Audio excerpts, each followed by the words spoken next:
오늘 군인권센터가 긴급 기자회견을 열고 충격적인 사실을 밝혔는데요. 지난 촛불 전국 때 군이 무력 진압을 모의했다.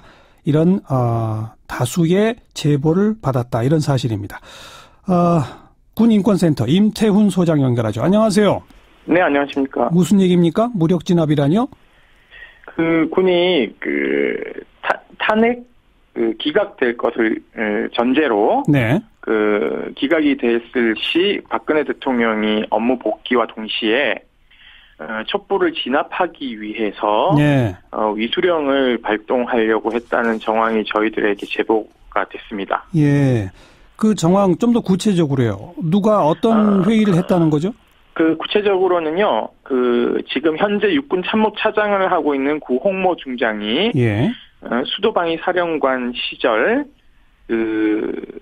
자기들 참모들에게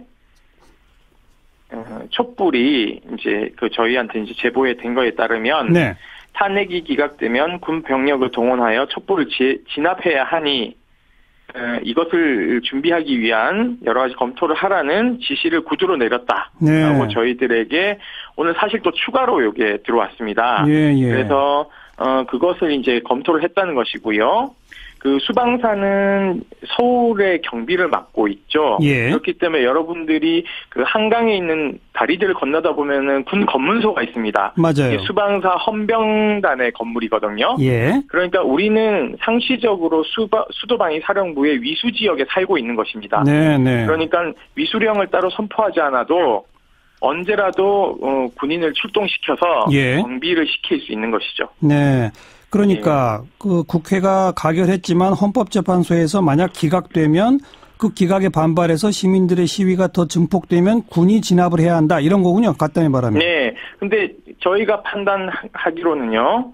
탄핵이 인용된다라는 것은 1도 생각하지 않은 것 같습니다. 군은 네. 탄핵이 기각될 거라고 확신을 하고 아하. 그 이후에 촛불을 진압할 것을 검토했으니까는요. 네. 사실상 이건 명백히 친위 구태타라고 봐야 되는 것이죠. 기각될 경우를 대비해서가 아니라 기각을 당연시했다는 근거는 뭡니까? 왜냐하면 이러한 위수령을 검토하는 것 자체가요. 예. 사실은 형법상 내란 예비죄에 해당되는 것입니다. 예. 그러니까 이것에 대한 치안 소요는 경찰의 업무이지 군의 업무가 아닌 것이거든요. 예, 예. 그러니까 군이 이런 걸 검토하면 범죄 행위가 되는 것입니다. 네. 그러니까는 이것이 만약에 단 1이라도 탄핵이 인용될 걸 예상했다면 네.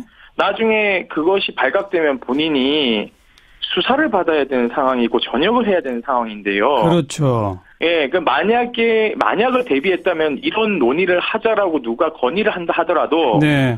무슨 얘기하냐, 군이 정치적 중립을 지켜야 된다. 예, 예. 라고 이야기하면서 이런 논의 자체를 하면 안 된다, 우리 군은. 네. 이렇게 얘기하는 것이 정상적이죠. 언급하신 위수령이라고 하는 것이 뭡니까? 계엄령과 어떤 차이가 있는 거죠? 위수령은요, 계엄령은 이제 대통령이 계엄을 선포하게 되면 네. 국회가 그것을 해제할 수 있는 권한이 헌법에 명시되어 있습니다. 국회가 해제한다? 예, 그렇죠. 국회가 모여서 의결을 하면요. 예. 계엄령은 자동으로 중단되는 것이죠. 예. 하지만 위수령은 1950년에 만들어진 대통령령인데요. 예. 육군, 해군, 공군 중에서 위수지역은 육군만 있습니다. 예. 그래서 육군의 위수지역을 경비하기 위해서 만들어진 일종의 모법이 없는 시행령입니다. 네. 그러니까 통상적으로 한일협정 무효시위라든지 부마항쟁 등이 위수령이 선포된 것으로 우리는 많이 알고 있는데요. 예. 이러한 사건들은 위수령을 발동한 것이 아니라 정확하게 얘기하면 서울시장이 이 시위를 많이 하니까 병력을 출동해 주십시오라고 요청에 따라서 병력이 치안 유지를 위해서 동원된 것이고요. 예. 위수령은 50년의 법 체계가 마련됐지만 아까 말씀드린 것처럼 되게 엉성하게 만들어졌기 때문에 예. 군이 언제라도 그냥 그러한 요청 없이 이 병력을 아까 말씀드린 것처럼 서울의 위수지역은 수방사가 이렇게 관할하게 되어 있거든요. 예. 그러니까 어디든지 주둔을 하고 예를 들어서 광화문에 주둔시키고 집회를 차단하고 이에 반항해서 군인을 이렇게 몸싸움을 한다든지 하면 그 자리에 군인이 체포할 수 있고 병기를 사용해서 총을 쏠 수도 있는 겁니다. 총을 쏠 수도 예, 그러니까 굉장히 초헌법적인 예. 그 위헌적인 법령이죠. 그러니까 총을 쏠 수도 있고 영장 없이 체포할 수 있다라고 하는 것들이 법에는 근거가 없고 그냥 대통령령에만 있어요. 네, 위수령에 그게 다 알겠습니다. 명시되어 있습니다. 오늘 그 뭐 부마 항쟁 또 한일 국교 정상화 반대 시위 그 당시 위수령이 발동됐다는 식으로 보도가 많이 나왔는데 그게 발동된 게 아니다.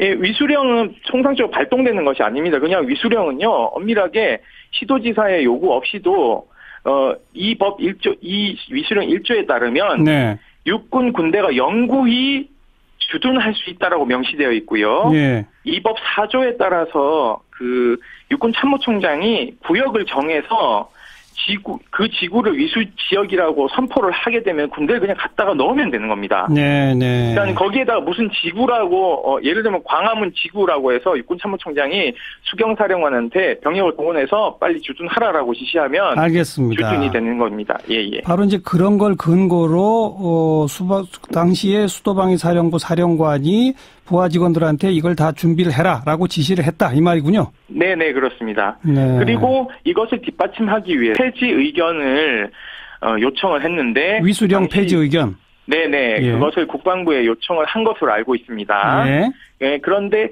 이것을 이제 원래 위수령의 주무부처는 합동참모본부 작전과입니다. 예. 그래서 이 작전과가 합동참모본부 법무실에 의뢰를 했고요. 예. 법무실에서 이거는 헌법에 좀 위배되는 소지가 있으니 폐지하는 게 적당하다라는 의견을 장관에게 보고를 했습니다. 예. 한민구 장관이 이것을 보고받고는 무슨 소리 아니냐, 존치를 근거로 다시 검토하라는 지시를 노수철 법무관리관에게 지시를 하고요. 예.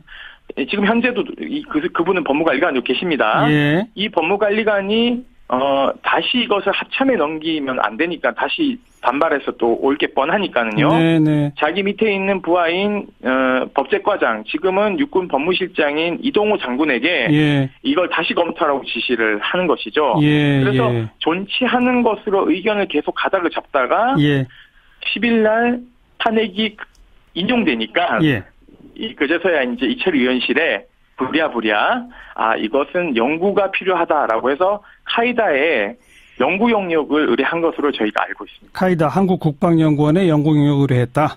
네네, 그렇게 알고 있습니다. 그런데 탄핵이 헌재에서 인용되기 직전까지는 한민구 장관은 존치적으로 계속 입장을 가져라라고 했다는 거죠? 네, 그렇죠. 왜냐하면 이것을 존치를 시켜야지 위수령 발동이 가능하니까요. 네, 임태훈 소장께서는 이걸 그 친위 구테타식으로까지 표현하셨는데 그럼 앞으로 여기에 대한 조사와 그 후속 조치는 어떻게 취해진다고 보시는지 한 말씀만요.